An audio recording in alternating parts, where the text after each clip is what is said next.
Sure.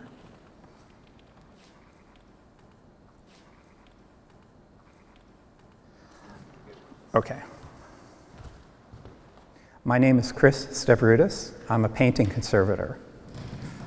This painting is number 1, 1949. It's been here at MoCA and has only traveled minimally. It's in remarkably good condition, but also very fragile. This treatment is mostly a visual treatment. We're cleaning, removing dirt, grime that's accumulated over those 70 years. It's a 3-step process.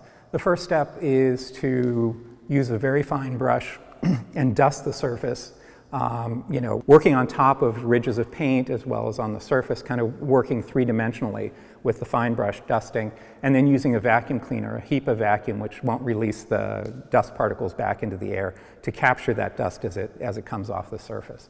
The next step is to clean the oil paint, because the oil paints absorb the surface grime differently than the enamel. So that paint, that grime has sort of soaked into the paint, so it not only doesn't come off when you dust, but even if you take plain water or adjusted water, it won't lift off the surface. So we're using a material called a chelating agent, which kind of debonds that grime that's sitting on the oil paint surface from the surface of the paint, so it can then float off. It was painted on the floor, largely.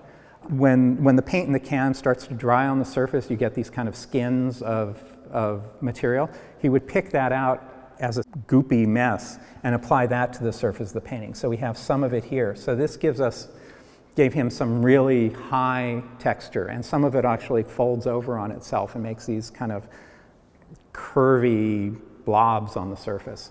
It's easy to think that this is all chance and happenstance, but it's deliberate. There's a huge amount of deliberation behind it.